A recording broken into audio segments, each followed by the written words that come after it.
rural, c'est l'événement annuel du réseau rural Auvergne-Rhône-Alpes maintenant. Et donc cette année, il a pris la forme de 2 événements en 2 dates, 2 lieux.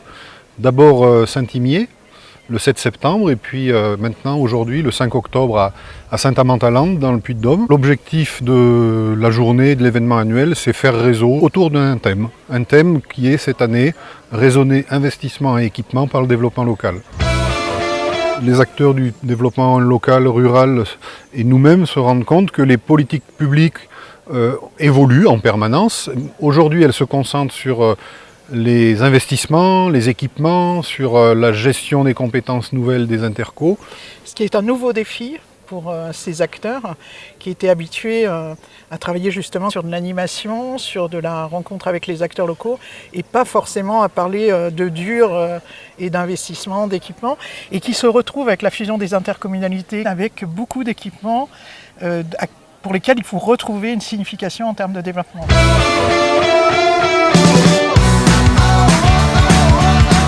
On n'est pas en face de quelque chose qui opposerait l'aménagement des territoires ruraux avec le développement des territoires ruraux.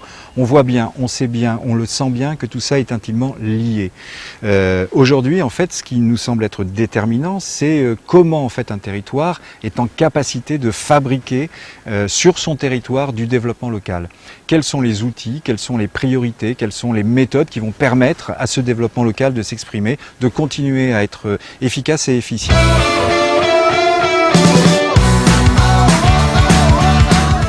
En 2008, on a tout de suite enclenché sur le projet du mandat qui était la construction d'un groupe scolaire avec restaurant scolaire, à côté d'un équipement multi-activités, un gymnase.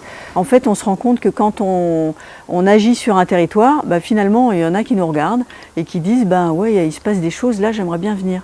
Et on est très sollicité par des porteurs de projets qui ont envie de bénéficier de cet élan-là et d'être dans la barque avec nous pour profiter de cette dynamique. De plus en plus, les salles sont utilisées à d'autres choses que l'école proprement dite, ce qui n'a pas été une mince affaire pour désanctuariser l'école.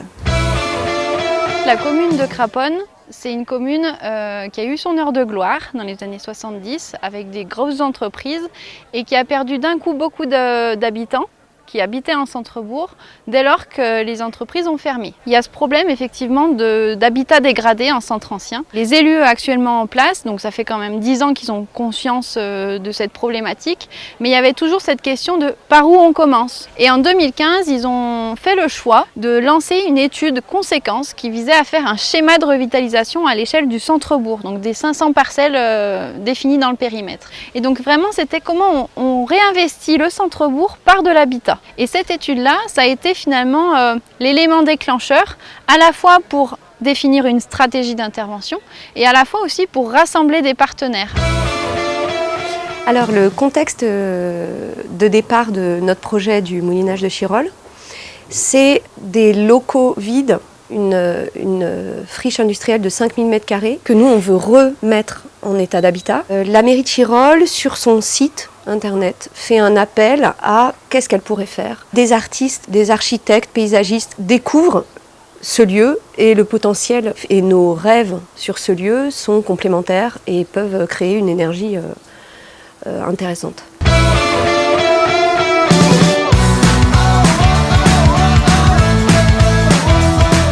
L'intérêt de venir à Innov Rural, c'est d'abord faire partager notre expérience. Sortir un petit peu de son quotidien en tant qu'agent de développement ou chargé de mission. Revoir des acteurs qu'on connaît, rencontrer de nouveaux acteurs. C'est très porteur finalement parce que le temps d'une journée, on remet beaucoup de choses en question. Et je crois qu'une des grands acquis des agents de développement, c'est leur formation. C'est que bien maintenant, ils ne viennent pas de nulle part, ils ont une formation, et ils ont donc une capacité d'analyse. Et il y a à mon avis 3 leviers sur lesquels ils peuvent agir.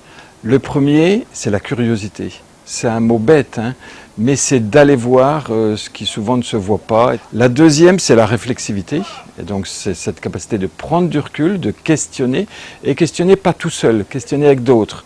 Et puis après, c'est cette capacité d'inventer des solutions nouvelles, un peu inédites, et puis d'avoir cette capacité à inventer d'autres choses.